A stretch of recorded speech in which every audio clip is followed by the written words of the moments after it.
Hello बच्चा लोग, सलाम नमस्ते सत श्री अकाल। मैं हूं आपका बायो टीचर विजय सर। तो प्यारे बच्चों, इस बार अपन एक बहुत ही इंटरेस्टिंग टॉपिक लेके आए हैं जिसका नाम है हेरिडिटी एंड एवोल्यूशन। तो बच्चों, क्योंकि ये टॉपिक ऐसा है कि बेसिकली थोड़ा बहुत इसमें मैथ्स भी इन्वॉल्व हो जाती है। आमतौर पे वैसे तो बायोलॉजी में होता क्या है कि चीज़ें ऑलमोस्ट लर्न करने के लिए होती हैं, मैं बोलूँ रटने की होती हैं। सारी नहीं होती, कुछ तो होती हैं, लेकिन इस चैप्टर में आपको समझना ही पड़ेगा। इसलिए इस चैप्टर को पढ़ने में जो बच्चे मैथ्स लेने वाले उनको बड़ा ही मज़ा इस चैप्टर में आता है। हालांकि मैं खुद बायो से था और मुझे भी इस चैप्टर में बहुत ही मज़ा सा आता था, क्योंकि चैप्टर आपने समझ लिया ना यार, फिर आप इस चैप्टर को नहीं भूलोगे। लेकिन जो दूसरे चैप्टर हैं जैसे लाइफ प्रोसेसेस हो गया, कंट्रोल एंड कोऑर्डिनेशन हो गया, इनको बार बार आपको पढ़ना पड़ता। आज भी जब मैं बच्चों को पढ़ा रहा हूँ, मुझे पढ़ाने का काफ़ी एक्सपीरियंस हो गया है बच्चों, तो आज भी मुझे चैप्टर्स देख के जाना पड़ता है, टॉपिक्स देख के जाने पड़ते हैं, एग्जाम्पल देखने पड़ते हैं, क्योंकि बायोलॉजी है यार। आप नहीं पढ़ोगे तो माइंड से जो होती है वो धीरे धीरे स्लिप होती जाती है। तो यही बात इस चैप्टर में लागू नहीं होती। अगर आपने एक बार इस चैप्टर को समझ लिया तो बार बार आपको इसको देखने की जरूरत नहीं पड़ेगी। तो आओ प्यारे बच्चों, चैप्टर को अपन शुरुआत करते हैं। तो चलिए शुरू करते हैं। तो देखिए बच्चों, एवोल्यूशन, पहले बंदर बंदर बंदर बंदर से इंसान बन गया, और आगे देखना जरूर ये बन जाएगा। मैं आपको बताने वाला हूं कि आने वाले टाइम में ये चीज पॉसिबल है। ये जो मैंने फोटो ली है, ये बात आप जरूर इसका ध्यान रखना बच्चों। ये जो इमेज है ये देखना जरूर पॉसिबल होगी। इंसान धीरे धीरे एक तरीके से साइबॉर्ग ही बन जाएगा। आप देखिए आजकल अपन लोग, साइबॉर्ग होता है क्या, इस चीज को समझना। साइबॉर्ग वो होता है जिसके अंदर कुछ पार्ट मशीनरी होता है, कुछ पार्ट ह्यूमन होता है। अब जैसे कई साइंस फिक्शन मूवीज आती हैं तो उसमें आप देखना कि कई जो ह्यूमंस होते हैं वो आधे मशीन होते हैं, आधे ह्यूमंस होते हैं। तो वो एनहेंस्ड होते हैं, सोल्जर्स होते हैं जिनमें मशीन्स का यूज किया जाता है उनकी पावर को बढ़ाने के लिए, उनकी जंपिंग पावर को बढ़ाने के लिए, उनके स्किल्स को बढ़ाने के लिए उन्हें मशीन के पार्ट्स यूज करते हैं, चिप्स यूज करते हैं, तो उन्हें साइबॉर्ग बोला जाता है। अब देखिए अभी भी यूज हो रहे हैं, अपने हार्ट के अंदर पेस मेकर क्या एक मशीन ही है।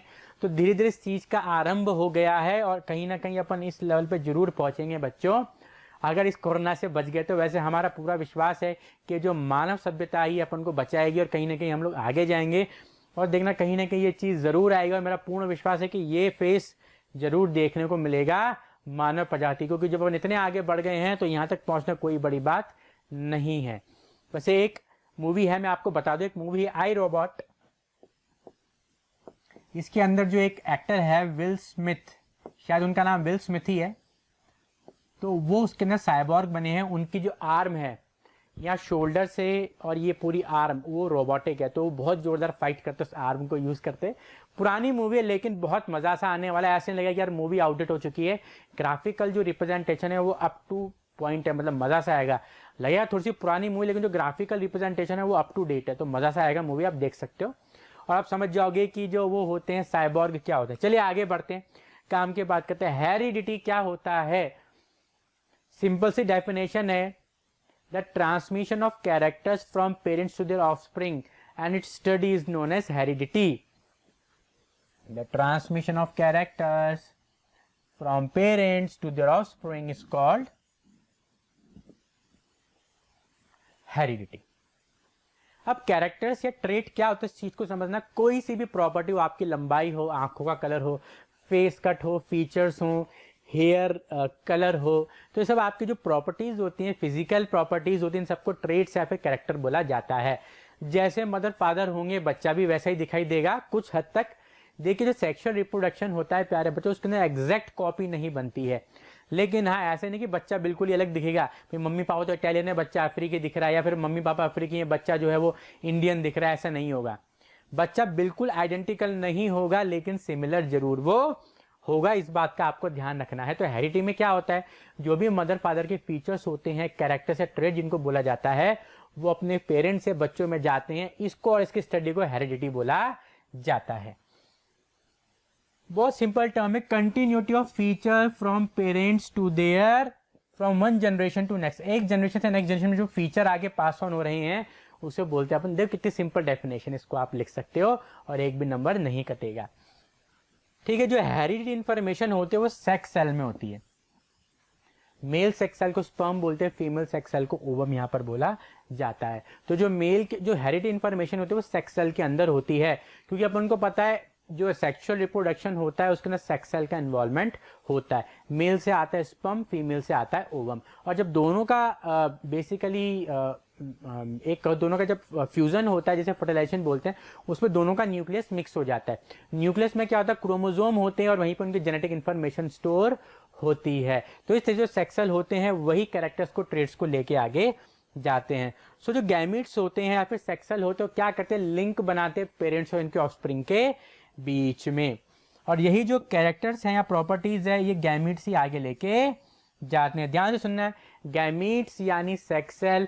सेक्स सेल के अंदर न्यूक्लियस होता है, न्यूक्लियस के अंदर क्रोमोसोम होता है और उसी क्रोमोसोम के अंदर प्यारे बच्चों जेनेटिक इंफॉर्मेशन स्टोर रहती है। चलिए आगे बढ़ते हैं। वेरिएशन, इस चीज को आप समझना। अब सेक्सुअल रिप्रोडक्शन की ही बात यहां पर पहले अपन चालू करते हैं। अब बच्चों, आप अपने मम्मी पापा जैसे दिखते हो, लेकिन आप मम्मी पापा के जैसे बिल्कुल एग्जैक्ट नहीं दिखते हो। कुछ ना कुछ अंतर होगा आपकी शक्ल में, हाइट में, कलर में। तो जो सेम स्पीशी के ऑर्गेनिज्म के बीच में जो डिफरेंस होता है ना बच्चों, इसी को वेरिएशन बोलते हैं। आज मैं मेरी बात करूं, आप बच्चों की बात करूं, हालांकि अपन सबके 2 हाथ, 2 पैर, 2 आंख, 1 कान, 2 कान, 1 नाक और 1 मुंह है। तो बेसिकली अपन लोग सिमिलर हैं लेकिन आइडेंटिकल नहीं, सबकी शक्लें अलग हैं, हाइट अलग है, बॉडी कलर अलग है, बॉडी शेप अलग है। जिसको क्या बोलते हैं, वेरिएशन बोला करते हैं। The difference is in the character among the individual of the same species.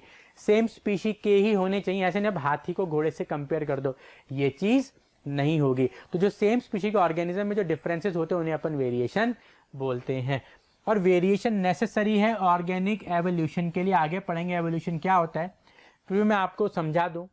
भाई जब बॉडी डिजाइन कॉम्प्लेक्स होता जाता है धीरे धीरे, जब एक सिंपल बॉडी डिजाइन कॉम्प्लेक्स हो जाता है over the period of thousands of years, इसको बोलते हैं एवोल्यूशन। और एवोल्यूशन कब होगा, जब वेरिएशन आएगा। वेरिएशन नहीं आएगा तो बॉडी डिजाइन में कोई चेंजेस नहीं होंगे। जब बॉडी डिजाइन में चेंजेस नहीं होंगे तो वेरिएशन भी नहीं होगा और एवोल्यूशन भी नहीं होगा। एवोल्यूशन मतलब the formation of more complex body design from a simpler one over a period of thousands of years or millions of years। ऐसे नहीं आज और कल में वो एवोल्यूशन हो गया।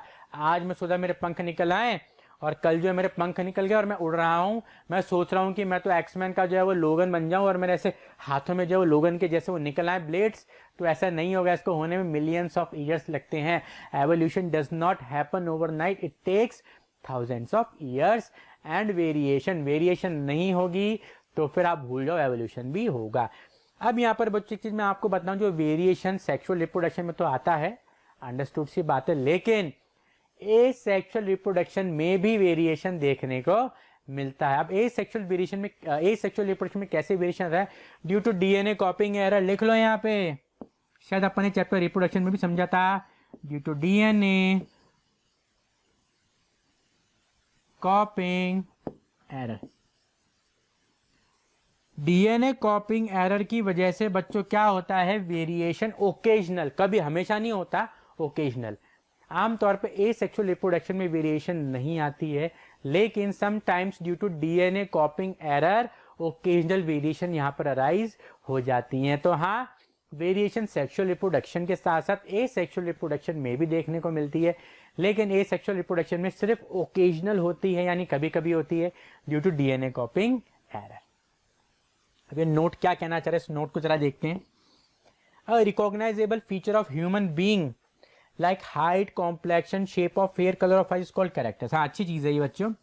भाई जो भी चीज जिसको आप रिकॉग्नाइज करते हो, जैसे आपकी हाइट हो गई, कॉम्प्लेक्शन हो गया, कॉम्प्लेक्शन यानी कलर हो गया, shape of hair, colour of eyes, ये सब क्या होते हैं बच्चों, ये सब कैरेक्टर्स होते हैं, ट्रेट्स होते हैं जिनको आप रिकॉग्नाइज कर सकते हो, देख के बता सकते हो। चलिए आगे बढ़ते हैं। हाँ तो बच्चों, जैसे कि अपने पहले डिस्कस किया था कि भाई एसेक्सुअल रिप्रोडक्शन में भी वेरिएशन आती है, लेकिन वो ओकेजनल होती है। Some amount of variation is produced even during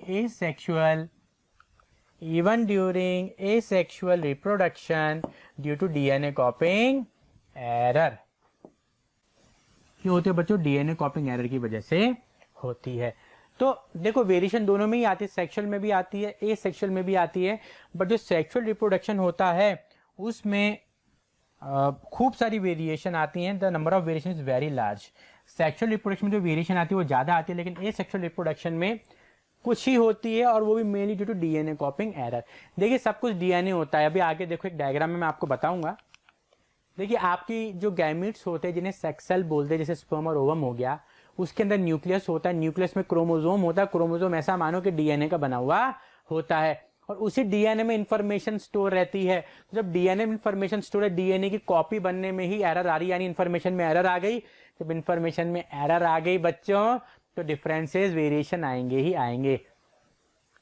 sex cell के अंदर न्यूक्लियस, न्यूक्लियस में क्रोमोसोम, क्रोमोसोम बना होता है डीएनए का। वापिस से सेक्स सेल के अंदर न्यूक्लियस, न्यूक्लियस में क्रोमोसोम, क्रोमोसोम बना होता है डीएनए का। उसी डीएनए में इंफॉर्मेशन स्टोर रहती है। तो जब डीएनए की कॉपी बन रही हो तो उसमें एरर आ गया, इंफॉर्मेशन में एरर आ गई। जब इंफॉर्मेशन में एरर आ गई बच्चों, तो डिफरेंसेस या वेरिएशन तो आएंगे ही आएंगे। तो ये बात आपको ध्यान रखने लायक है कि कभी कभी ओकेजनल वेरिएशन आते हैं सेक्सुअल रिप्रोडक्शन में। क्यों? Due to DNA copying error. अब मैं बात करूं गन्ने के पेड़ की, तो शुगर केन जो प्लांट्स होते हैं उनमें एसेक्सुअल रिप्रोडक्शन भी करवाया जाता है। जब आप गन्ने के खेत में जाओगे तो सारे गन्ने एक जैसे दिखेंगे, क्योंकि इनमें एसेक्सुअल रिप्रोडक्शन यूज करके उन्हें ग्रो कराया गया है। तो ऐसे गन्ने का खेत जिसमें गन्ने उग रहे हैं और जिन्हें ग्रो करा गया है एसेक्सुअल रिप्रोडक्शन यूज करके, सारे बिल्कुल सेम आपको दिखाई पड़ेंगे, कोई डिफ्रेंसिएशन नहीं होगा। लेकिन यहाँ पर इंसानों की भीड़ में जो हर एक अपने आप में एक दूसरे से अलग होगा, सिमिलर होंगे लेकिन आइडेंटिकल नहीं होंगे, आप उन्हें देख के पहचान सकते हो। So the number of variations produced during sexual reproduction is very large. तो sexual reproduction जो वेरिएशन आते हैं, डिफरेंसेस आते हैं, बहुत ही ज्यादा होते हैं as compared to asexual reproduction। चलिए आगे बढ़ते हैं बच्चों। बहुत ही बेहतरीन एग्जाम्पल है वेरिएशन का। अभी कौन सा रिप्रोडक्शन है? सेक्सुअल रिप्रोडक्शन है। अगर अपन इसमें देखेंगे, एक तो इसको ईयर लोब बोलते हैं बच्चों, दिख रहा है नीचे वाला से, जिसमें लड़कियां बालियां पहनते हैं और आजकल लड़के भी पहन रहे हैं। देखो छेद भी हो रहा है इसके अंदर, शायद बाली वाली होगी, बाली वाली ही होगी, फिर बाल बड़े हैं, बाली वाला नहीं होगा, बाली वाली ही होगी, फिर बाल इस तरह से लंबे दिख रहे हैं। तो इसमें देखिए जो ईयर लोब है बिल्कुल चिपका हुआ है और इसमें थोड़ा सा लटका हुआ है। मेरा भी ईयर लोब जो है वो ऐसा है, फ्री ईयर लोब। आप देखोगे अपने घर में तो कईयों का ईयर लोब फ्री होगा, कईयों का चिपका हुआ होगा। तो ये भी अपने आप एक वेरिएशन है। देखिए ह्यूमन बींग्स में ईयर लोब, एनसीईआरटी में ही एग्जांपल गिवन है। तो जो ईयर लोब इसमें फ्री है, इसमें चिपका हुआ है। तो एक बहुत ही बढ़िया एग्जांपल है बच्चों वेरिएशन का, ईयर लोब्स इन ह्यूमन। चलिए आगे बढ़ते हैं। एक्यूमुलेशन ऑफ वेरिएशन, इस चीज को समझना जरूरी है, क्योंकि अगर वेरिएशन एक्यूमुलेट नहीं होंगी तो एवोल्यूशन भी मेरे प्यारे बच्चों यहाँ पर देखने को नहीं मिलेगा। अब जो भी वेरिएशन होती है ऑर्गेनिज्म के अंदर, वो धीरे धीरे पास ऑन होती है जनरेशन बाय जनरेशन और इकट्ठी होती जाती है।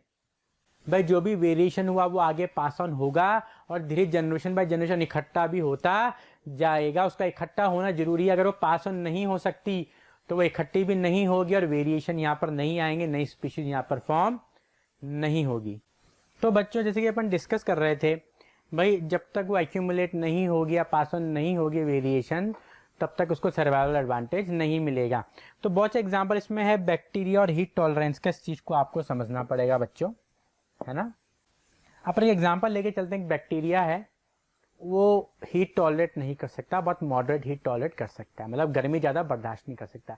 जब उस बैक्टीरिया ने दो बैक्टीरिया प्रोड्यूस करे या रिप्रोड्यूस करे, तो एक बैक्टीरिया के पास हीट टॉलरेंस की कैपेसिटी दूसरे के पास नहीं है। फिर उन दोनों ने आपस में रिप्रोड्यूस करा और धीरे धीरे करके एक बैक्टीरिया जो तो नॉर्मल है, जिसमें हीट टॉलरेंस की कैपेसिटी नहीं है, वो नहीं है, और दूसरा क्या होगा, अपने अंदर वेरिएशन को, कौन सी वेरिएशन को, हीट टॉलरेंस यानी गर्मी बर्दाश्त करने की वेरिएशन को इकट्ठा करता जा रहा है। इकट्ठा जनरेशन बाय जनरेशन इकट्ठा करते करते करते वो हीट रेजिस्टेंट ही हो जाता है, नहीं हीट का उस पर कोई असर पड़ने वाला नहीं है। मैं दोबारा समझाता हूं बच्चों। एक बैक्टीरिया जो नॉर्मल गर्मी बर्दाश्त कर सकता है, नॉर्मल हीट को टॉलरेट कर सकता है। अब उसे दो बैक्टीरिया बनाए, एक तो हीट टॉलरेट कर सकता है, दूसरा नहीं बनाएगा, मतलब रिप्रोड्यूस करे। तो जो हीट टॉलरेट नहीं कर सकता, नॉर्मल कर सकता है, वो भी आगे जो अपनी जनरेशन बनाएगा उनमें भी हीट टॉलरेंस की जो कैपेसिटी होगी वो मीडियम होगी। लेकिन जिसके पास हीट टॉलरेंस की कैपेसिटी ज्यादा है, वो आगे जनरेशन बाय जनरेशन उस हीट टॉलरेंस करने की जो कैपेसिटी है उसको पास ऑन करेगा, वो इकट्ठी होती जाएगी और धीरे धीरे करके ग्रेजुअली ऐसा बैक्टीरिया बन जाएगा जो कि हीट रेजिस्टेंट होगा। वे खुदा न खास्ता कभी ग्लोबल वार्मिंग हुई और गर्मी इतनी बढ़ गई, तो जो हीट रेजिस्टेंट है, जिसके पास हीट टॉलरेंस की कैपेसिटी है, वो बच जाएगा, सर्वाइव कर जाएगा, और दूसरा जो है वो निपट जाएगा, खत्म हो जाएगा, खलास। तो ये बेनिफिट होता है बच्चों वेरिएशन का। जब वेरिएशन पास ऑन होती है आगे जनरेशन में और इकट्ठी होती हैं तो उससे एक नई स्पीशी बनती है या फिर वेरिएशन कहीं ना कहीं बेनिफिट आपको मिलता है। इसलिए जो वेरिएशन होना है बहुत जरूरी होता है, वरना सर्वाइवल एडवांटेज या मैं बोलूँ नई स्पीशीज का बनना, दोनों ही चीजें कैंसिल आउट हो जाती हैं। चलिए आगे बढ़ते हैं। बेसिक्स। क्रोमोसोम क्या होते हैं? देखिए क्रोमोसोम में से थ्रेड लाइक स्ट्रक्चर होते हैं जो कि सेक्स सेल के न्यूक्लियस के अंदर होते हैं। वैसे हर सेल के न्यूक्लियस में होते हैं, लेकिन अपन यहाँ पर सेक्स सेल का ही एग्जाम्पल लेंगे क्योंकि अपन यहाँ पे सेक्स सेल की ही बात कर रहे हैं। तो जो सेक्स सेल होते हैं जैसे स्पर्म हो गया या ओवम हो गया, उनके न्यूक्लियस में क्या होते हैं बच्चों? क्रोमोसोम होते हैं। और इस क्रोमोसोम के अंदर जीन्स होते हैं और इन्हीं जीन्स के अंदर क्या होती है? जेनेटिक इंफॉर्मेशन स्टोर रहती है। जेनेटिक इंफॉर्मेशन बोले तो कि बच्चा लंबा होगा, छोटा होगा, काला होगा, गोरा होगा, कैसा होगा, वो सारी इंफॉर्मेशन को जेनेटिक इंफॉर्मेशन बोलते हैं। जेनेटिक इंफॉर्मेशन किस में होती है? जीन में। जीन किस में? क्रोमोसोम में। क्रोमोसोम किस में? न्यूक्लियस में। न्यूक्लियस किस में? सेक्स सेल के अंदर। जेनेटिक इंफॉर्मेशन किस में? जीन में। जीन किस में? क्रोमोसोम में। क्रोमोसोम किस में? न्यूक्लियस में। न्यूक्लियस किस में? सेक्स सेल में। तो अल्टीमेटली कह सकते हैं जो भी जेनेटिक इंफॉर्मेशन होती है वो सेक्स सेल के अंदर ही होती है। चलिए पढ़ते हैं। क्रोमोसोम एक थ्रेड लाइक स्ट्रक्चर होता है जो कि डीएनए का बना हुआ होता है और इसके ऊपर जीन्स होते हैं। आगे अपन ने समझ लिए जीन्स ये पहनने वाली जीन्स नहीं है। जो अलग अलग ऑर्गेनिज्म होते हैं उनकी बॉडी सेल के अंदर अलग अलग नंबर ऑफ क्रोमोसोम होते हैं। ऐसा नहीं है कि विजय के अंदर 46 हैं तो आयुष के अंदर 29 होंगे, पूजा के अंदर 131 होंगे, ऐसा नहीं है। इसका मतलब जो एक स्पीशी के ऑर्गेनिज्म होते हैं उन सभी में एक ही नंबर ऑफ क्रोमोसोम होगा। कि जितने भी ह्यूमन बींग्स है जो कि नॉर्मल है उन सभी ह्यूमन बींग्स में 46 नंबर ऑफ क्रोमोसोम होते हैं और ये फिक्स होते हैं। लेकिन अलग अलग स्पीशी में ये नंबर अलग अलग हो जाता है। और यही जो होते हैं क्रोमोसोम, इनके अंदर जीन्स होते हैं और जो कि कैरेक्टर्स को कंट्रोल करते हैं ह्यूमन बींग्स की। कैरेक्टरिस्टिक्स, कैरेक्टर्स यानी लंबा, छोटा, नाटा, गोरा, समझ रहे हो। जीन क्या है? जीन जो है डीएनए की यूनिट है जो क्रोमोसोम के ऊपर होती है, जो कि प्रोटीन को सिंथेसाइज करती है। इस चीज को समझना भाई जीन कैसे कैरेक्टर को कंट्रोल करता है। भाई सेक्स सेल में न्यूक्लियस, न्यूक्लियस में क्रोमोसोम, क्रोमोसोम में जीन। अब जीन क्या करता है? मैंने बोला जीन में जेनेटिक इंफॉर्मेशन स्टोर होती है, तो कैसे चीजों को अफेक्ट करता है समझना। तो जीन होता है वो एक प्रोटीन बनाता है और वो प्रोटीन वो चेंजेस लेके आता है। अब जैसे एक जीन है वो हाइट बढ़ाता है, तो हाइट कैसे बढ़ाएगा? ऐसे जादू की छड़ी घुमाएगा, खुल जा सिम सिम और हाइट बढ़ जा? नहीं, न तो गेट खुलेगा ना ही हाइट बढ़ेगी। तो वो जीन क्या करता है बच्चों? एक प्रोटीन बनाता है जो कि आपकी हाइट बढ़ाने के लिए जिम्मेदार होता है। तो जीन बेसिकली कैसे उस कैरेक्टरिस्टिक को कंट्रोल करते हैं? वो पर्टिकुलर प्रोटीन बना के। Genes are unit of heredity और जीन हमेशा पेयर में होते हैं, जोड़ियों में रहते हैं। हर क्रोमोसोम के ऊपर जीन्स आपको देखने को मिलेंगे। अब नोट है, इंपॉर्टेंट है। अब जब मेंडल की मैं यहाँ पे बात करूं, मेंडल की आगे आएगा। जो मेंडल थे उन्हें फादर ऑफ जेनेटिक्स बोला गया था। पूरा नाम है ग्रिगोर जोहान मेंडल। जो ग्रिगोर जोहान मेंडल थे उन्हें फादर ऑफ जेनेटिक्स बोला गया था। तो जब वो अपना काम कर रहे थे जेनेटिक्स के ऊपर, लॉस बना रहे थे, तब तक जीन की डिस्कवरी नहीं हुई थी। और उस दौरान जो मेंडल बोला करते थे वर्ड, वो बोला करते थे फैक्टर। क्या यूज करते थे? फैक्टर, जिनको आज हम जीन के नाम से जानते हैं। तो ग्रिगोर जोहान मेंडल जिन्हें फादर ऑफ जेनेटिक्स बोला जाता है या जेनेटिक्स का जनक बोला जाता है प्यारे बच्चों, वो जब स्टडी कर रहे थे तब जीन की डिस्कवरी नहीं हुई थी। तो तब वो जो वर्ड यूज करते थे वो फैक्टर यूज किया करते थे, जिनको आज अपन जीन के नाम से जानते। जीन का मतलब, जीन्स का मतलब पहनने वाली जीन्स नहीं है। जीन्स जो होते हैं वो क्रोमोसोम के ऊपर होते हैं। इस बात का आपको ध्यान रखना है। चलिए आगे बढ़ते हैं। सेक्स सेल में न्यूक्लियस, न्यूक्लियस में क्रोमोसोम, क्रोमोसोम में जीन। जीन किसके बने होते हैं? डीएनए के बने होते हैं, इसलिए जीन को हेरिडिटी यूनिट भी बोल दिया करते हैं। चलिए आगे बढ़ते हैं। जीन दो तरीके के होते हैं, डोमिनेंट जीन और रेसेसिव जीन। जीन क्या होता है? जीन यूनिट ऑफ हेरिडिटी होते हैं। जीन के अंदर जेनेटिक इंफॉर्मेशन स्टोर होती है। जीन कैसे जेनेटिक इंफॉर्मेशन शो करवा पाते हैं? वो प्रोटीन बना के। हाइट लंबी करवाने वाला जीन है तो वो क्या ऐसा प्रोटीन बनाएगा जो हाइट को लंबी करेगा। जीन दो प्रकार के होते हैं, डोमिनेंट जीन और रेसेसिव जीन। डोमिनेंट जीन शेर होता है, चाहे सुअर झुंड बना के आ जाए, शेर तो शेर ही रहेगा। तो जो आपका डोमिनेंट जीन होता है उसके सामने कोई भी आ जाए वो अपनी ही चलाएगा। जीन जो डिसाइड करता है अपीयरेंस क्या होगा, चाहे उसके पास कोई हो या ना हो, वो अपनी चला के ही रहेगा। भाई एक जीन मैं मान के चलता हूं, जो टॉलनेस का जीन है, टॉलनेस का जो जीन है उसको मैंने टी बोल दिया, ये एक तरीके से डोमिनेंट है। ये बात ध्यान से समझना बच्चों, टॉलनेस का जो जीन है उसको मैंने टी कैपिटल से रिप्रेजेंट किया। आमतौर पे जो डोमिनेंट जीन होते हैं उन्हें अपन कैपिटल लेटर से ही रिप्रेजेंट करते हैं। तो यहाँ पे जो बच्चों कैपिटल टी है वो टॉलनेस का जीन है और ये डोमिनेंट है, मतलब ये शेर है। और मैंने आपको बताया जीन हमेशा पेयर में रहते हैं। अब चाहे ये कॉम्बिनेशन बने चाहे ये कॉम्बिनेशन बने चलाएगा तो ये ही शेर। इसका मतलब है ड्वार्फनेस, ड्वार्फ यानी नाटा, छोटा। डोमिनेंट जीन अपनी ही चलाएगा, भले उसके आसपास कोई हो या ना हो, चाहे कोई भी हो। अब यहाँ पे डोमिनेंट टी, इसके पास में दूसरा भी डोमिनेंट आएगा तो दोनों अपनी चलाएंगे, टॉलनेस हो जाएगी। अब यहाँ पे ड्वार्फ है लेकिन डोमिनेंट तो कैपिटल है, तो यहाँ पे जो अपीयरेंस आएगी वो भी टॉलनेस की ही निकल के आएगी। तो डोमिनेंट जीन वो होता है जो अपनी ही चलाता है, भले उसके पास किसी भी तरीके का जीन हमेशा पेयर में रहते हैं, चाहे डोमिनेंट हो चाहे रेसेसिव हो, उसके पास में चलाएगा वो अपनी ही, उसे बोलते हैं डोमिनेंट जीन। और मेंडल का जो एक्सपेरिमेंट हुआ था उसमें टॉलनेस का जो जीन था वो डोमिनेंट ही पाया गया था और जीन हमेशा पेयर में रहते हैं। रेसेसिव जीन वो होता है ये बेचारा जो अकेला अपनी नहीं चला सकता, वो अपनी तभी चला पाएगा जब उसके जैसे दो होंगे। तो जब ऐसे दो आएंगे तभी बेचारा जो प्लांट होगा वो ड्वार्फ होगा यानी नाटा होगा। इसके तभी चलेगी जब इसके जैसा ही एक और आएगा। अगर इसके साथ डोमिनेंट आ गया तो इसकी नहीं चल पाएगी, टॉलनेस ही आएगी। ये अपने आप को कब एक्सप्रेस कर पाता है, जब इसके जैसा है, शर्मीला है, अपने जैसों के साथ ही घुल मिल पाता है। तो अपने आप को कब एक्सप्रेस करेगा, जब इसी के जैसा कोई और होगा। तो वो जीन जो तब एक्सप्रेस कर पाता है जब उसी के जैसा कोई और होता है, तो उसको बोलते हैं रेसेसिव जीन। लेकिन डोमिनेंट जीन वो होता है जो अपने आप को एक्सप्रेस करता है चाहे उसके साथ में कोई भी हो, और जीन हमेशा पेयर में ही रहते हैं। देखिए मैं तीनों पेयर में बनाए हैं यहाँ पे। तो ड्वार्फनेस का जो जीन है जो रेसेसिव है, और जो रेसेसिव जीन होते हैं आमतौर पे उन्हें अपन स्मॉल लेटर से रिप्रेजेंट।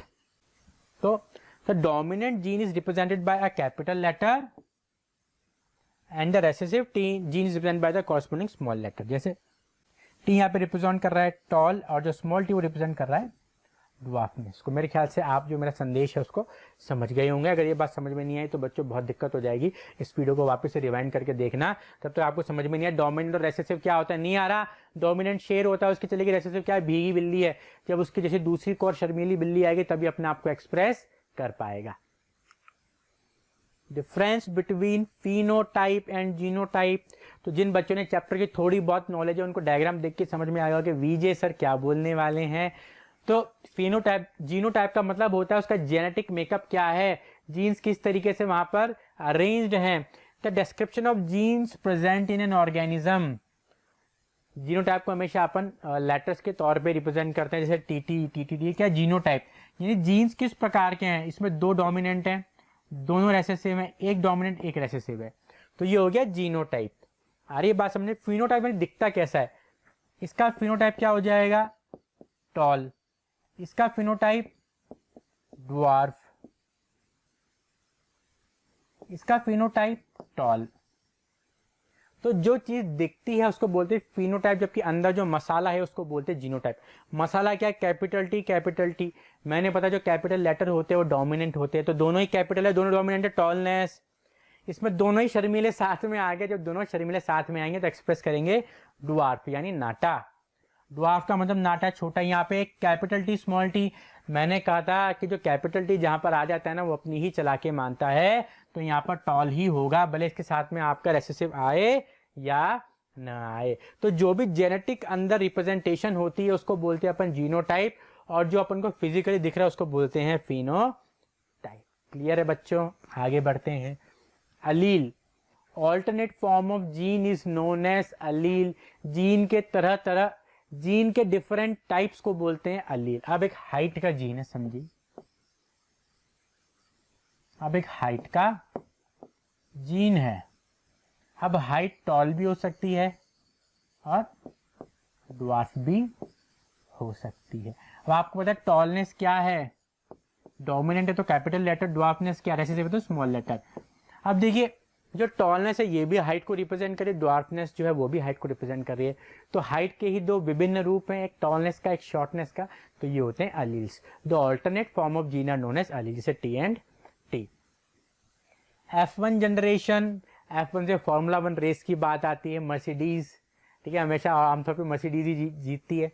तो जब दो पेरेंट्स आपस में रिप्रोड्यूस करते हैं, क्रॉस या ब्रीड का मतलब है रिप्रोडक्शन, तो जब दो ऑर्गेनिज्म आपस में रिप्रोड्यूस करते हैं, जो पहली जनरेशन आती है उसको बोलते हैं first filial generation, F1 generation. F का मतलब होता है यहाँ पर प्रोजनी, प्रोजनी यानी बेबी। जब पेरेंट्स आपस में क्रॉस करते हैं, ब्रीड करते, रिप्रोड्यूस करते हैं, तो जो उनकी संतान होती है, ऑफस्प्रिंग होती है, उसको बोलते हैं F1 generation, first filial generation. Filial का मतलब होता है ऑफस्प्रिंग यानी बेबी। F2 जनरेशन, जब पेरेंट ने रिप्रोड्यूस करा, F1 जनरेशन बनाई। अब जब F1 जनरेशन के इंडिविजुअल ने रिप्रोड्यूस करा, तो उनकी जो प्रोजनी आएगी उसे बोलेंगे F2 जनरेशन। सरल भाषा में जो मम्मी पापा हुए वो हो गए पेरेंट, उनके जो बच्चे हुए वो हो गए F1 जनरेशन, बच्चों के भी बच्चे यानी पोते पोती, उन्हें बोलेंगे अपन F2 generation.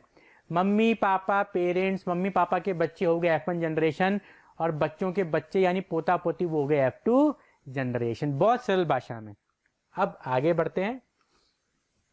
Grigor Johan Mendel, बच्चों इनको नमस्ते करो, ये हैं फादर ऑफ जेनेटिक्स, जिन्हें जेनेटिक्स का जनक भी बोला गया है। So his name is Grigor Johan Mendel, he is an Austrian, he was an Austrian monk, ठीक है। इसने जो स्टडी करी थी वो करी थी अपने पी प्लांट के ऊपर। एक गार्डन पी था, इधर आप देख सकते हैं, ये जो पी था ये था गार्डन पी, ये जंगली पी नहीं था, इट्स अ गार्डन पी, जिसका जो साइंटिफिक नेम है वो है पाइसम सटाइवम। एक ऑस्ट्रियन मॉन्क थे, इन्होंने इनहेरिटेंस ऑफ ट्रेड्स को पढ़ा। ट्रेड्स का मतलब होता है फैक्टर, प्रॉपर्टीज, उनका इनहेरिटेंस मतलब कैसे पास ऑन हो रही है।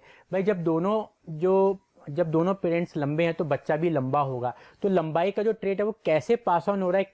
इनहेरिट का मतलब होता है आगे पास ऑन होना। भाई आज अपन बोलते हैं भाई जो फलाना आदमी है इसने अपने पापा की प्रॉपर्टी को इनहेरिट किया, यानी पापा जी की जो प्रॉपर्टी थी उसको मिली, इनहेरिट हुई। तो जो ट्रेट्स है, कैरेक्टर जो इनहेरिट होते हैं उसकी स्टडी करिए भाई कैसे इनहेरिट होते हैं। लॉज ऑफ इनहेरिटेंस को बनाया, जब स्टडी करे तो लॉज बनाएगा, रूल्स बनाएगा, और इसीलिए उसको फादर ऑफ जेनेटिक्स भी बोला गया प्यारे बच्चों। और जिस प्लांट पे इसने स्टडी करी थी वो था गार्डन बी, जिसे पाइसम सटाइवम भी बोला जाता है। अब आगे बढ़ते हैं अपन। Gregor Mendel was the first scientist to make a systematic study of patterns of inheritance. Inheritance का मतलब मैंने आपको बताया था कि आगे पास ऑन करना, which involve the transfer of characters from parents to progeny. progeny का मतलब offspring भी यहाँ पर होता है, offspring यानी बेबी। offspring का मतलब प्यारे बच्चों बेबी होता है यहाँ पे। अब इसने पी प्लांट को यूज किया था, साइंटिफिक नेम है पाइसम सटाइवम, जो इसे अपने घर के गार्डन में ही उगाए थे। मेंडल ने जो पी प्लांट को चूज किया था, क्यों? क्योंकि उसमें क्लियर कट नोटिसेबल डिफरेंसेस देखने को मिलते थे। उसके जो कैरेक्टर्स थे, जैसे लंबाई का हो गया, फूलों का कलर हो गया, फूलों का कलर वाइट है कि वायलेट है, टॉल है कि शॉर्ट है, उसके जो वो हैं बेसिकली दाने, मटर के दाने, वो राउंड है कि रिंकल है, ग्रीन है कि येलो है, तो जो डिफरेंसेस थे वो देख के ही पता पड़ते थे। तो इसलिए इसने पी प्लांट को ही चूज करा, क्योंकि इसमें number of clear cut differences थे जो देखते ही बनते थे। अच्छा बच्चों, हाइब्रिड क्या होता है? जब दो अलग अलग वैरायटी के बीच में क्रॉस करवाते, रिप्रोड्यूस करवाते, उसे अपन हाइब्रिड बोलते हैं। जैसे खच्चर एक हाइब्रिड है गधे का और घोड़े का।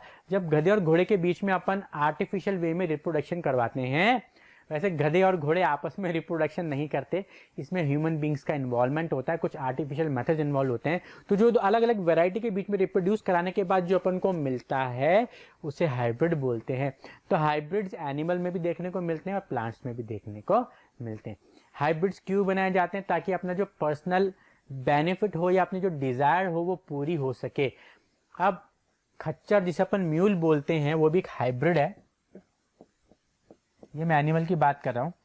अब घोड़ा क्या होता है? बहुत एग्रेसिव होता है, मतलब घोड़ा जो होता है वो बहुत एग्रेसिव, मतलब मजबूत होता है, घोड़े में जान होती है, लेकिन वो है ना आपकी बातें पूरी नहीं सुनेगा, ठीक है। लेकिन जो गधा होता है ना, वो गधा उसको जैसा बोलोगे वैसा करता जाएगा, वजन ढोता जाएगा। तो उन्होंने क्या करा, गधे और घोड़े के बीच में क्रॉस करवाया, जिससे खच्चर निकल के आया जो घोड़े के जैसा थोड़ा सा चतुर भी है और गधे के जैसा बात मानने वाला भी है और गधे के जैसा वजन उठाने वाला भी है। तो इस तरीके से जो म्यूल है इनको क्यों बनाया जाता है, ताकि जो जो दो अलग अलग वैरायटी है उनकी जो डिजायरेबल कैरेक्टरिस्टिक है वो एक ही के अंदर आ जाए। बट ये बात ध्यान रखना, जो हाइब्रिड होते हैं वो आम तौर पे इनफर्टाइल होते हैं। इनफर्टाइल का मतलब है कि आपस में आगे बेबी प्रोड्यूस नहीं कर सकते। चलिए आगे बढ़ते हैं बच्चों। Now characteristics of P plant, जो मटर का पौधा है इसने लिया था, मटर की सीजन चल रहा है बच्चों, ठंड में मटर एक लेग्यूमिनस प्लांट है फुल ऑफ प्रोटीन। जो भी लोग वेजिटेरियन हैं और जिनका प्रोटीन जो होता है डेली बेसिस का फुलफिल नहीं हो पाता, वो अपनी डाइट में मटर को ऐड ऑन करे तो मटर से आपको अच्छा खासा फाइबर भी मिलेगा और प्रोटीन भी मिलेगा। बट हाँ, ये बात मैं मानता हूँ कि जो भी वेजिटेरियन डाइट होती है उसमें आमतौर पर जो प्रोटीन होता है वो इनकम्प्लीट प्रोटीन होता है। इसलिए जो भी आपको एथलीट्स दिखेंगे वो या तो वे प्रोटीन लेते हुए मिलेंगे आपको या फिर नॉनवेज खाते हुए मिलेंगे, क्योंकि आमतौर पे जो नॉन वेजिटेरियन फूड होता है उसका जो प्रोटीन होता है वो आमतौर पे कंप्लीट प्रोटीन देखने को मिला है। और जो आपके प्लांट बेस्ड प्रोटीन होते हैं वो मेजोरिटी मोस्ट ऑफ देम क्या होते हैं, प्रोटीन तो होते हैं लेकिन इनकम्प्लीट होते हैं। तो आगे बढ़ते हैं, खैर अपन कहीं और चले गए। तो बस जिसकी डाइट में प्रोटीन की कमी है, डॉक्टर ने बोला प्रोटीन कम है, तो वो लोग या जो एक्सरसाइज करता है, कसरत करता है, स्पोर्ट्स में, बॉडी बिल्डिंग में, तो आप जो बिल्कुल एकदम कंपटीशन में नहीं जाता लेकिन प्रोटीन गोल को देखो, कंपटीशन में जाने के लिए रिप्ड बॉडी होनी चाहिए। तो जो लोग कंपटीशन नहीं खेलते लेकिन उन्हें प्रोटीन रिक्वायरमेंट पूरी करनी है, पूरी नहीं हो पा रही है, वो सप्लीमेंट्स नहीं लेना चाहते, तो वो मटर को अपनी डाइट में ऐड ऑन करें। तो जो उसने कैरेक्टरिस्टिक्स ली थी वो थी सीड की शेप, मटर के दाने गोल हैं कि मुरझाए हुए हैं, रिंकल्ड। सीड का कलर, दाने का कलर पीला है कि हरा है। फ्लावर जो होते हैं उसके वो वायलेट हैं कि वाइट हैं। फ्लावर की पोजीशन एक्सियल है कि टर्मिनल है। प्लांट की हाइट टॉल है कि शॉर्ट है। शॉर्ट में यहाँ पे बच्चों ड्वार्फ भी आप लिखना है ना, ड्वार्फ यानी नाटा। पॉड की शेप, जो पॉड क्या होता है, वो जो मटर की वो होती है ना जिसके अंदर मटर के दाने होते हैं, छिलका, तो पॉड इन्फ्लेटेड फूला हुआ है कि ऐसे मुरझाया हुआ है। पॉड का कलर हरा है कि पीला है। तो ये सब बातें बच्चों आपको पता होनी चाहिए। इसको लगा दो विराट कोहली टेबल। ये आपको लर्न होनी चाहिए कि कौन कौन सी कैरेक्टरिस्टिक्स उसने चूज करी थी। पहली थी सीड शेप, राउंड होगा कि रिंकल होगा। सीड कलर येलो होगा कि ग्रीन होगा। फ्लावर कलर वॉयलेट होगा कि वाइट होगा। फ्लावर की पोजीशन एक्सियल है कि टर्मिनल है। प्लांट की हाइट टॉल है कि ड्वार्फ है। पॉड की शेप, पॉड यानी मटर के दानों का छिलका, इन्फ्लेटेड फूला हुआ है कि कॉन्स्टिट्यूटेड मुरझाया हुआ है। पॉड का कलर भी देखिए हरा है कि पीला है। हाँ तो बच्चों अब अपन डिस्कस करेंगे जो मेंडल थे उन्होंने गार्डन पी को ही क्यों चूज किया था। मैंने आपको बताया था जो मेंडल थे उन्होंने जो एक्सपेरिमेंट्स परफॉर्म किए थे हेरिडिटी के ऊपर बेस्ड, वो किए थे उन्होंने गार्डन पी के ऊपर, जिसका साइंटिफिक नेम था पाइसम सटाइपम। अपन ने इसे पिछली वाली स्लाइड में ये भी डिस्कस कर लिया था कि कौन कौन सी कैरेक्टरिस्टिक्स जो थी मेंडल ने ली थी। अब उन्होंने गार्डन पी को ही क्यों सिलेक्ट किया ये भी अपन डिस्कस करेंगे। सबसे पहला है वेल डिफाइंड कैरेक्टर्स। तो ये बात आपको बच्चों ध्यान नहीं है कि सबसे पहला जो आएगा वो आएगा वेल डिफाइंड कैरेक्टर्स। तो वेल डिफाइंड कैरेक्टर्स से मैंने कहने का मतलब ये है प्यारे बच्चों कि जो कैरेक्टर्स थे, प्रॉपर्टीज थी, वो वेल डिफाइंड थे। अगर अपन पुरानी स्लाइड पे जाए तो अपन देखेंगे सीड का शेप राउंड एंड रिंकल, देख के पता पड़ रहा है। सीड का कलर येलो ग्रीन, तो ऐसे जितने भी कैरेक्टरिस्टिक्स थी, फ्लावर कलर हो गया वायलेट वाइट, तो ये सब देखते ही समझ में आती थी। तो वेल डिफाइंड कैरेक्टर्स थे। अपन पेन कलर दूसरा सिलेक्ट कर लेते हैं बच्चों। दूसरा बाइसेक्सुअल फ्लावर्स थे। तो बाइसेक्सुअल फ्लावर्स में क्या होता है, सेल्फ पॉलिनेशन भी हो जाता है, जो कि यहाँ पे मेंशन इनमें सेल्फ फर्टिलाइजेशन होता है। दूसरा हाइब्रिड अगर आप बनाना चाहो तो इजी हाइब्रिडाइजेशन। बच्चों हाइब्रिड का मतलब मैंने आपको बताया था भाई, एक घोड़ा है एक गधा है, दोनों के बीच का क्या हो गया खच्चर। खच्चर एक हाइब्रिड होता है। और ये बात आपको ध्यान रखने की, जो हाइब्रिड होता है बच्चों वो इनफर्टाइल होता है। मैं लिख देता हूं, हाइब्रिड्स आर इनफर्टाइल। अब क्रॉस फर्टिलाइजेशन भी पॉसिबल है भाई। वैसे तो वो बाइसेक्सुअल फ्लावर्स हैं तो इनमें सेल्फ पॉलिनेशन होता है, या फिर ये मान के चलो भाई सेल्फ फर्टिलाइजेशन होता है, लेकिन क्रॉस फर्टिलाइजेशन या क्रॉस पॉलिनेशन भी इनमें पॉसिबल। और लाइफ साइकिल शॉर्ट होती है। शॉर्ट लाइफ साइकिल होगी तो फटाफट फटाफट फ्लावर आएंगे, पॉड्स आएंगे, तो चीज़ों को जल्दी से वो ऑब्जर्व कर पाएंगे। अब भाई पेड़ लगा उसके 20 साल बाद वो फल दे रहा है तो उस चीज को अपन इनहेरिटेंस को नहीं पढ़ पाएंगे। इनहेरिटेंस कब पढ़ पाएंगे? जब फटाफट नई नई जनरेशन अपन को ऑब्टेन होंगी। तो नई जनरेशन ऑब्टेन तब होंगी जब लाइफ साइकिल छोटी होगी। तो यहाँ पे लाइफ साइकिल छोटी थी तो इसका फायदा उन्हें ये मिला कि भाई जल्दी से जल्दी उन्होंने जो कैरेक्टरिस्टिक्स की स्टडी करी नई नई जनरेशन के अंदर। अब आगे बढ़ते हैं बच्चों, भाई मेंडल क्यों सक्सेसफुल हुए? उसने ट्रू या फिर प्योर प्लांट को ही सिलेक्ट किया था एक्सपेरिमेंट के अंदर। अब आप समझिए प्योर प्लांट क्या होता है। भाई प्योर पी प्लांट का मतलब ये होता है कि उनमें आपस में जब आप रिप्रोडक्शन करवाओगे तो सेम ही पेड़ पैदा होगा, सेम ही ऑफस्प्रिंग मिलेगी जो काफी आइडेंटिकल होगी, काफी हद तक सिमिलर होगी। प्योर पी प्लांट का मतलब है कि वो प्लांट्स जिनमें अगर आप रिप्रोडक्शन करवाओगे तो जो आने वाली ऑफस्प्रिंग होगी वो भी बिल्कुल आइडेंटिकल होगी, कुछ हद तक वेरिएशन ज्यादा देखने को नहीं मिलेंगे। दूसरा, उसने एक बार में एक ही ट्रेट यानी कैरेक्टरिस्टिक की स्टडी करी। अब बच्चों ये बात आपको ध्यान देनी है कि भाई अगर एक बार में अपन 10 काम करते हैं, भाई आप फिजिक्स भी पढ़ लो, फिर साथ में बायो भी किताब खोल रखी है, आपने इंग्लिश किताब खोल रखी है, आप यहाँ पे केमिस्ट्री का लेक्चर देख रहे हो, तो कुछ हो पाएगा? नहीं हो पाएगा। तो जो एक बार में अपन एक काम करें और ढंग से करें तो उसमें इंसान को सफलता मिलती है। अब मैं पढ़ाने भी लग जाऊँ, फिर मैं जो है मैं रनर भी बन जाऊँ, मैं चाहूँ तो मैं खाना भी बनाने लग जाऊँ, मैस खोल लूँ अपना, तो ऐसा पॉसिबल नहीं है। हो सकता है पॉसिबल हो, लेकिन उसमें वो क्वालिटी नहीं आ पाएगी, जो इंसान में वो परफेक्शन नहीं आ पाएगा अगर वो एक ही काम करता है। मैं 10 काम करूंगा तो परफेक्शन नहीं आ पाएगा। हो सकता है मैं 10 काम कर रहा हूँ, हो सकता है ठीक तरीके से कर रहा हूँ, लेकिन वो परफेक्शन नहीं आ पाएगा।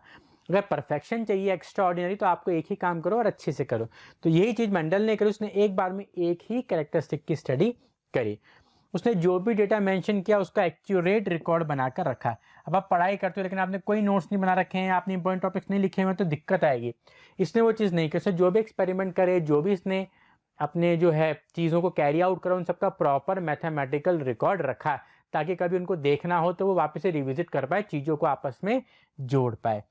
ठीक है। Note, a true breeding plant is one that when self fertilized only produces offspring with the same trait। देखिए यहाँ पे लिखा हुआ भी है मैंने, इसमें सेल्फ फर्टिलाइजेशन गिवन है। ए ट्रू ब्रीडिंग प्लांट वो होता है जब इसको सेल्फ फर्टिलाइजेशन करोगे, यानी सेल्फ पॉलिनेशन होगा, तो उसका जो प्रोजेनी होगी, ऑफस्प्रिंग होगी, उसमें सेम प्रॉपर्टी आएंगी, वेरिएशन देखने को नहीं मिलेगा। देखिए वही चीज यहाँ पे उन्होंने बता दी कि जो प्योर प्लांट होता है वो होता है जब उसको आप सेल्फ फर्टिलाइजेशन करोगे या उसमें जब रिप्रोडक्शन होगा तो वो ऑफस्प्रिंग जो प्रोड्यूस करेगा उसमें सेम ट्रेट्स होंगे, सेम कैरेक्टरिस्टिक्स होंगी, वेरिएशन देखने को नहीं मिलेंगे। अब आगे बढ़ते हैं प्यारे बच्चों, मेंडल्स का मोनो हाइब्रिड क्रॉस, इसको समझना बच्चों। मेंडल ने जो थे 2 क्रॉस करे थे, मोनो हाइब्रिड क्रॉस और ये डाई हाइब्रिड क्रॉस। अब इन दोनों को अपन डिटेल में डिस्कस करेंगे वन बाय वन, समझना आप। भाई मोनो हाइब्रिड क्रॉस, मोनो यानी एक, हाइब्रिड मैंने आपको समझा दिया है। तो मोनो हाइब्रिड क्रॉस के अंदर जो मेंडल थे उन्होंने 1 पेयर ऑफ कॉन्ट्रास्टिंग कैरेक्टर की स्टडी करी थी, वो था हाइट। पेयर कौन से थे? तो टॉलनेस था और ड्वार्फनेस था। ठीक है, इन दोनों की पेयर की उन्होंने स्टडी करी कि कैसे ये पेरेंट्स से अपने बच्चों में जा रहे हैं और कैसे ये एक्सप्रेस अपने आप को कर रहे हैं। आगे समझ में आ जाएगा आपको। Single pair of contrasting characters इन्होंने यहां पर लिया, तो ये चीज ध्यान रखने लायक है बच्चों। कौन सा था सिंगल पेयर? टॉलनेस का था। देखिए जीन्स हमेशा पेयर में रहते हैं, तो सिंगल पेयर, एक पेयर। ठीक है। कॉन्ट्रास्टिंग कैरेक्टर, ये टॉल है तो ये ड्वार्फ है, ड्वार्फ यानी शॉर्ट, या फिर आप इसको नाटा भी बोल सकते हो, छोटा, है ना। तो चिंटू बेटा, जो मेंडल थे उन्होंने कौन से कैरेक्टर्स लिए थे या किस कैरेक्टर्स की स्टडी करी थी? सर मोनो हाइब्रिड क्रॉस में मेंडल ने 1 पेयर ऑफ कॉन्ट्रास्टिंग कैरेक्टर की स्टडी करी थी। 1 पेयर यानी एक पेयर।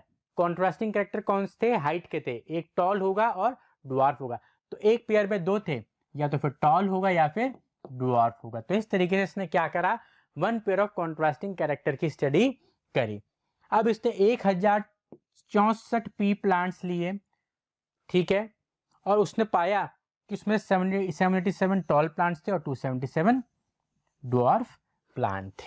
ये डेटा मैं आपको बता रहा हूं जो अपने पास मौजूद है कि out of total 1064 P plants of F2 generation की बात हो रही है, मेंडल ने पाया कि इसमें 787 टॉल प्लांट्स थे और 277 ड्वार्फ प्लांट थे। तो अगर आप इनको रेशियो निकालो तो रफली रेशियो निकल के आएगा 3:1 का, रफली यहां पर रेशियो निकल के आएगा। आगे अपन पढ़ते हैं बच्चों, ये है एक मोनोहाइब्रिड क्रॉस। समझना इसको, मैं यहाँ पे भी आपको बताऊंगा भाई टॉल प्लांट और ड्वार्फ प्लांट। तो मैं आपको बताऊं कि इसने क्या करा, ये यहाँ पे पेरेंट्स की बात हो रही है और जीन हमेशा पेयर में रहते हैं। अब प्योर प्लांट है बच्चों, इस तरीके को बोलते हैं होमोजाइगस, जहाँ पे दोनों ही अलील सेम होते हैं, या तो दोनों ड्वार्फ होंगे, यानी दोनों रिसेसिव होंगे, या फिर दोनों डोमिनेंट होंगे, अलग अलग नहीं होगा। इस तरह की सिचुएशन को बच्चों अपन बोलते हैं होमोजाइगस। मैं लिख देता हूं, या तो ये होगा या फिर ये होगा। इस तरह की सिचुएशन को प्यारे बच्चों होमोजाइगस बोला जाता है। और कुछ इस तरह की सिचुएशन को हेटेरोजाइगस बोला जाता है। मैं यहां लिख देता हूं, ये वाली जो सिचुएशन होती है इसको बोलते हैं हेटेरोजाइगस, क्योंकि अलग अलग है दोनों। समझ रहे हो बात को, ये दोनों क्या हैं, अलग अलग हैं, इसलिए बोला हेटेरोजाइगस। अब समझना इस बात को बच्चों, दोनों पेरेंट हैं, ठीक है। ये है टॉल, देखिए मैंने आपको बताया था जो कैपिटल लेटर में लिखा होता है वो होता है आपका डोमिनेंट, और जो स्मॉल लेटर में लिखा होता है वो होता है रेसेसिव। तो अब टॉल प्लांट क्या है, डोमिनेंट है, ड्वार्फ प्लांट क्या है, रेसेसिव है। अब इन दोनों में क्या होगा बच्चों, जीन्स बनेंगे। अब जीन्स ऐसे बनते, देखो मतलब गैमीट फॉर्मेशन होगा। आपको पता है गैमीट फॉर्मेशन के दौरान अलग अलग हो जाते हैं, तो यहाँ पे भी आप अलग अलग कर दीजिए, टी और टी। ये ऊपर क्या है, पेरेंट्स हैं, ये गैमीट फॉर्मेशन हो गए। अब इन दोनों के बीच में क्रॉस होगा। अगर आप देखो क्रॉस करोगे तो चारों में ही एक सिचुएशन आ रही है, यानी किसी भी केस में अगर आप इसको इससे करोगे क्रॉस, या इसको इससे करोगे क्रॉस, इसको इससे करोगे, इसको इससे करोगे, दोनों ही केस में एक ही चीज आएगी, वो होगी कैपिटल टी और स्मॉल टी। तो एक तरीके से हेटेरोजाइगस हो जाएगा। क्या हो जाएगा, हेटेरोजाइगस। देखें यहाँ पे मिल गया आपको टीटी। ये भी क्या होगा बच्चों, टॉल होगा। अगर अपन देखें ये भी क्या होगा, टॉल होगा, क्योंकि मैंने आपको बताया था जिसमें जो कैपिटल टी क्या है, ये एक डोमिनेंट जीन है। तो डोमिनेंट जीन क्या होता है चिंटू बेटा, बेटा सर डोमिनेंट जीन शेर होता है। शेर अकेले आते हैं, झुंड में तो सुअर आते हैं। तो यहाँ पे जो टी है वो एक डोमिनेंट जीन है। तो जो टी है यहाँ पर बच्चों तो अपने आप को ही एक्सप्रेस करेगा। हालांकि हेटेरोजाइगस नहीं है, ये होमोजाइगस है, लेकिन यहाँ पर जो देखने को मिलेगा वो टॉल ही देखने को मिलेगा। यहाँ पे लिखा हुआ है क्लियरली टॉल। तो ये F1 जनरेशन हो गई। मतलब पेरेंट का जब क्रॉस करवाते हैं तो पहली जनरेशन मिलती होती है F1 जनरेशन। F1 जनरेशन में देखिए सारे आपको टॉल मिलेंगे, ऑल टॉल। देखिए अगर मैं इस कैपिटल टी को स्मॉल टी से करूंगा तो भी यही आएगा, अपन को ये टी मिलेगा। इसको इस कैपिटल टी को इस स्मॉल टी से करूंगा तो भी आपको ये कॉम्बिनेशन मिलेगा। इस टी को कैपिटल टी को स्मॉल टी से करूंगा तो भी ये कॉम्बिनेशन, इस कैपिटल टी को उस स्मॉल टी से तो भी ये कॉम्बिनेशन देखने को मिलेगा। तो ऑल इन ऑल चारों में ही आपको हेटेरोजाइगस टॉल F1 जनरेशन देखने को मिलेगी। तो F1 जनरेशन में क्या आ गया बच्चों, आपको हेटेरोजाइगस टॉल देखने को मिल गया। अब इसके भी गैमिट फॉर्मेशन होंगे। देखिए गैमिट फॉर्मेशन ये हुए, ठीक है। तो अपन ने F1 जनरेशन के कोई से दो इंडिविजुअल ले लिए, एक तो ये था हेटेरोजाइगस टॉल, दूसरा भी हेटेरोजाइगस टॉल। भाई चारों ही अपन को हेटेरोजाइगस टॉल मिल रहे हैं, चारों केसेस में यही अपन को कॉम्बिनेशन मिल रहा है। तो इसमें से दो इंडिविजुअल उठा लो और उसके बीच में क्रॉस करवा। तो ये बात हमेशा ध्यान रखना, क्रॉस करने से पहले प्यारे बच्चों गैमीट फॉर्मेशन होता है, और गैमीट फॉर्मेशन में अलग अलग ये हो जाते हैं। तो यहाँ पे भी क्या हो रहा है बच्चों, गैमीट्स बन रहे हैं। देखो क्लियरली रिटर्न है यहाँ पे, capital T small T, capital T small T. अब इसमें अपन पुनेट स्क्वायर मेथड लगा रहे हैं, इसको बोलते हैं पुनेट स्क्वायर मेथड या फिर चेकर बोर्ड। ये जो सिंबल है इसका मतलब होता है मेल, और ये जो सिंबल इसका मतलब होता है फीमेल। तो अपन ने ये जो गैमीट्स है मेल के यहाँ पर रख दिए, फीमेल के गैमेट्स यहाँ पे रख दिए। अब जब इसको इससे कॉम्बिनेशन करवाएंगे कैपिटल टी, अब इसको इससे करवाएंगे capital T small T, same capital T small T, और इसको इससे करवाओगे तो कैपिटल टी स्मॉल टी। तो यहाँ जब आप देखोगे एक तो है homozygous tall, heterozygous tall, heterozygous tall और होमोजाइगस ड्वार्फ। तो यहाँ पे जो रेशियो निकल के आता है फिनोटाइपिक, यानी जो देखने से पता पड़ रहा है वो है 3 टॉल और 1 ड्वार्फ। तो जो आपका फिनोटाइपिक रेशियो होता है जो पूछा जाता है वो हो गया 3:1, 3 टॉल हैं और 1 ड्वार्फ है। लेकिन मैं जीनोटाइपिक रेशियो की बात करूं तो ये एक अपने आप में अलग है, ये दोनों सेम है, ये अलग है। तो 1:2:1 निकल के आ गया जीनोटाइपिक रेशियो। जो फिनोटाइपिक रेशियो होता है उसको मेंडल्स मोनोहाइब्रिड रेशियो भी बोलते हैं। इसको मेंडल्स मोनोहाइब्रिड रेशियो भी बोला जाता है प्यारे बच्चों, है ना, मेंडल्स मोनोहाइब्रिड रेशियो। मैं दोबारा आपको बता दूं समझना इस बात को बच्चों। मेंडल्स के मोनोहाइब्रिड क्रॉस में मेंडल ने single pair of contrasting character के इनहेरिटेंस की स्टडी करी थी, वो थे टॉलनेस। अब टॉल भी हो सकता है और ड्वार्फ भी हो सकता है। तो इसने प्योर प्लांट लिए थे, तो जो टॉल प्लांट था वो था होमोजाइगस टॉल, क्योंकि दोनों सेम है, और जो ड्वार्फ प्लांट था वो भी था होमोजाइगस ड्वार्फ। दोनों क्या है बच्चों, स्मॉल टी हैं। अब जब इन पेरेंट के बीच में क्रॉस होगा तो क्रॉस होने से पहले क्या होता है बच्चों, गैमीट फॉर्मेशन होता है। तो देख यहाँ पे गैमीट फॉर्मेशन कैसे होगा, अलग अलग हो जाएंगे, capital T small T small T. जब इनको क्रॉस करवाओगे आप, इस कैपिटल टी को स्मॉल टी से तो टी टी बनेगा, इसको इस कैपिटल टी को स्मॉल टी से तो भी टी टी बनेगा। तो इन चारों को जब आप आपस में कॉम्बिनेशन बिठाओगे तो एक ही कॉम्बिनेशन निकल के आएगा, होगा कैपिटल टी और स्मॉल टी। देखने में तो होगा ये टॉल, लेकिन कैसा होगा, हेटेरोजाइगस टॉल, क्योंकि सेम नहीं है, अलग अलग हैं। अगर सेम होते तो बोलते होमोजाइगस, लेकिन अलग अलग इसलिए बोलेंगे हेटेरोजाइगस। टॉल क्यों है, क्योंकि डोमिनेंट यहाँ पर टॉल है, इसलिए टॉल ही निकल के आया। तो F1 जनरेशन में जो अपन को मिला प्यारे बच्चों, वो सारे मिले अपन को टॉल। कौन से टॉल, हेटेरोजाइगस टॉल। तो F1 जनरेशन हो गया। अब F1 जनरेशन के जो इंडिविजुअल उसमें क्रॉस करवाएंगे, तब जाके अपन को F2 जनरेशन मिलेगी।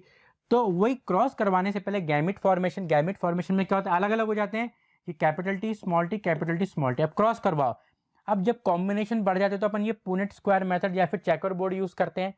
ऐसे आप बॉक्सेस बना लीजिए, इस साइड मेल के रखोगे, इसका मतलब होता है मेल तो कैपिटल टी स्मॉल टी, इस साइड फीमेल तो कैपिटल टी स्मॉल टी। जब इनके कॉम्बिनेशन बिठाओगे, इस कैपिटल टी को इस कैपिटल टी से, इस कैपिटल टी को स्मॉल टी से, ये मिल गया। इस कैपिटल टी को स्मॉल टी से, इस स्मॉल टी को स्मॉल टी से, तो ये अपन को यहाँ पर मिल गया।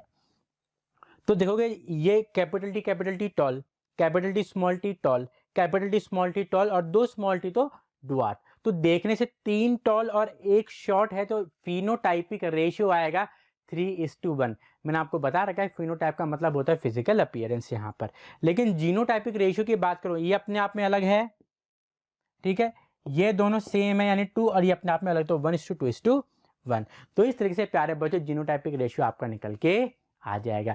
तो मैं ऐसा मानता हूं कि मेरे प्यारे बच्चों को मेंडल का मोनोहाइब्रिड क्रॉस अच्छे से समझ में आ गया होगा। अब अपन डिस्कस करेंगे डाई हाइब्रिड क्रॉस, जो सेम मेथड से होगा लेकिन थोड़ा सा बड़ा होगा, क्योंकि इसमें 2 पेयर ऑफ कॉन्ट्रास्टिंग कैरेक्टर की स्टडी अपन करेंगे। तो चलिए आगे बढ़ते बच्चों मेंडल्स डाई हाइब्रिड क्रॉस की तरफ। अब इसमें inheritance of 2 pair of contrasting character को डिस्कस करेंगे। इसमें भी पी प्लांट ही लिया है। अब क्या होंगे, एक तो होगा राउंड येलो, दूसरा होगा रिंकल्ड ग्रीन। भाई अब अपन इसमें कलर चेंज कर लेते हैं। मैं राउंड येलो को तो पीला लेता हूं, और रिंकल्ड ग्रीन को मैं ले लेता हूं, ग्रीन ही ले लेता हूं। चलो राउंड येलो और रिंकल्ड ग्रीन। वापस रेड पे आ जाते हैं अपन। अब जो राउंड येलो है, मैं आपको बता दूं, राउंड येलो ये है डोमिनेंट। अब डोमिनेंट है तो अपन इसको कैपिटल में लिखेंगे राउंड येलो। ये क्या है बच्चों, डोमिनेंट, तो मैं लिख देता हूं डोमिनेंट। पिछले वाले केस में मोनोहाइब्रिड क्रॉस में टॉलनेस का डोमिनेंट था, इसमें राउंड येलो डोमिनेंट है।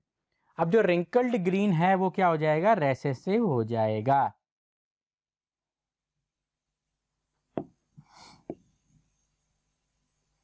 रिंकल्ड ग्रीन जो है वो रेसेसिव हो जाएगा, क्योंकि रेसेसिव इसलिए अपन इसको स्मॉल लेटर से रिप्रेजेंट करा। तो ये बात आप समझ जाने की 2 पेयर से, इसलिए अपन एक राउंड का लिया येलो का, रिंकल्ड का ग्रीन का। राउंड का ये है और येलो का ये है। इन दी सेम में रिंकल्ड का स्मॉल आर और ग्रीन का स्मॉल वाई। तो ये चीज आपको समझ में आ जानी चाहिए। तो इसमें मेंडल ने एक टोटल 556 F2 सीड्स लिए थे। पिछले में कितने थे बच्चों, 1064 थे। ये भी F2 जनरेशन की बात हो रही है। डाई हाइब्रिड में उसने 556 F2 सीड्स लिए थे। जब उनको काउंट किया उसको ये रिजल्ट मिला, round yellow 315, round green 108, wrinkled yellow 101 और रिंकल्ड ग्रीन ये मिला आपको 32। अब आगे बढ़ते हैं बच्चों। ये हो गया dihybrid cross, same process चलेगा। पेरेंट्स कौन से? Round yellow, wrinkled green. मैंने आपको बताया था राउंड येलो क्या है, डोमिनेंट है, दोनों कैपिटल से लिखे, रिंकल्ड येलो रेसेसिव से दोनों को स्मॉल लेटर से लिखा। अब बच्चों ये बात ध्यान रखना कि क्रॉस करवाने से पहले गैमिट फॉर्मेशन होता है। तो मैं आपको बताता हूं इसका गैमिट फॉर्मेशन कैसे हो रहा है। RRYY और यहां पर RRYY। अब देखिए ये R इससे और ये इससे, ये R इससे और ये इससे, तो सारे केस में आपको यहां पर RY मिलेगा, ठीक है, गैमिट।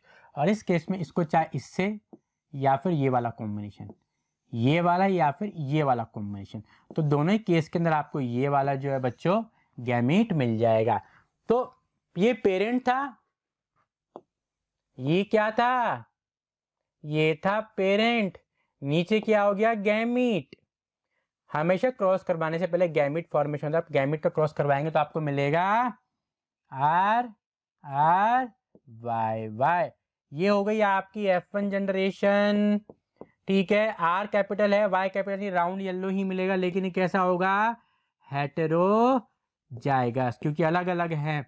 तो सारे ही आपको राउंड येलो देखने को यहाँ पर मिलेंगे। वहां पे भी ऐसा हुआ था, मोनो हाइब्रिड में जो आपका F1 जनरेशन आया था उसमें भी टॉल देखने को मिला था। मोनो हाइब्रिड के F1 जनरेशन में भी डोमिनेंट वाला ही आया था, वो भी हेटेरोजाइगस था। देखिए टॉल था, टॉलनेस डोमिनेंट और हेटेरोजाइगस है।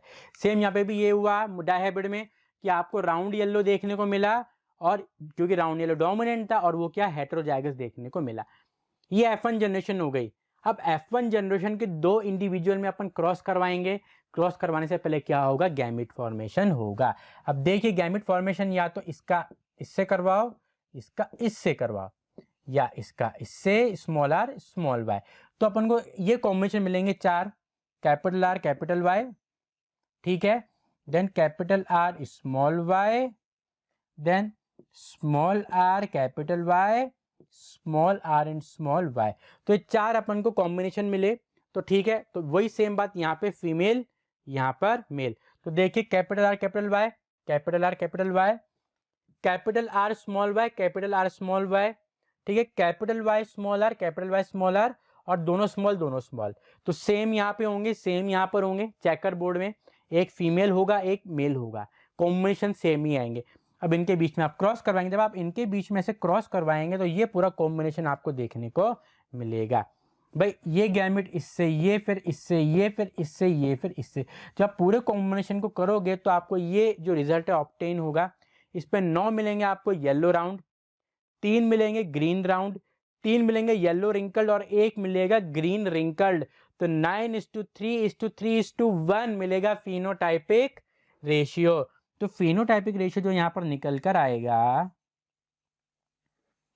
जो प्यारे बच्चों यहाँ पर फिनोटाइपिक रेशियो जो निकल कर आएगा वो आएगा 9:3:3:1। मेंडल के डाई हाइब्रिड क्रॉस में जो आपका फिनोटाइपिक रेशियो निकल के आता है F2 जनरेशन के अंदर, वो होता है 9:3:3:1। 9 हो गए येलो राउंड, 3 हो गए ग्रीन राउंड, 3 हो गए येलो रिंकल और 1 हो गया ग्रीन रिंकल। क्योंकि अपन को दिख रही हैं 9 अपन को येलो राउंड दिख रहे हैं, 3 अपन को ग्रीन राउंड दिख रहे हैं, 3 येलो रिंकल दिख रहे हैं और 1 ग्रीन रिंकल दिख रहा है। तो फिनोटाइपिक रेशियो निकल के आता है 9:3:3:1।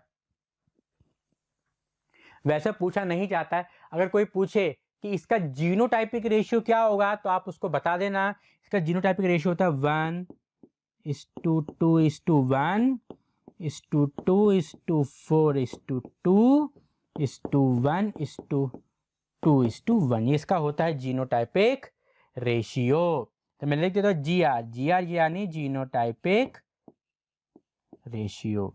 वैसे आमतौर पे फिनोटाइपिक रेशियो को ही पूछा जाता है जो होता है 9:3:3:1।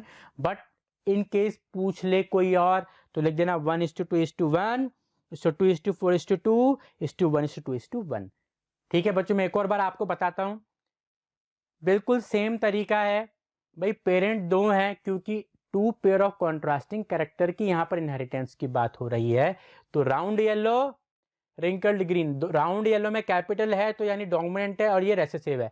तो पेरेंट्स के क्रॉस से पहले क्या होता है प्यारे बच्चों, गैमिट फॉर्मेशन होता है। यहाँ पे मैंने आपको बताया गैमिट फॉर्मेशन, इस आर का इस वाई से कॉम्बिनेशन बिठाओ, चाहे इस आर का इस वाई से, तो इस आर का किसी भी वाई से कॉम्बिनेशन बिठाओगे तो एक ही चीज मिलेगी, वो कैपिटल आर कैपिटल वाई।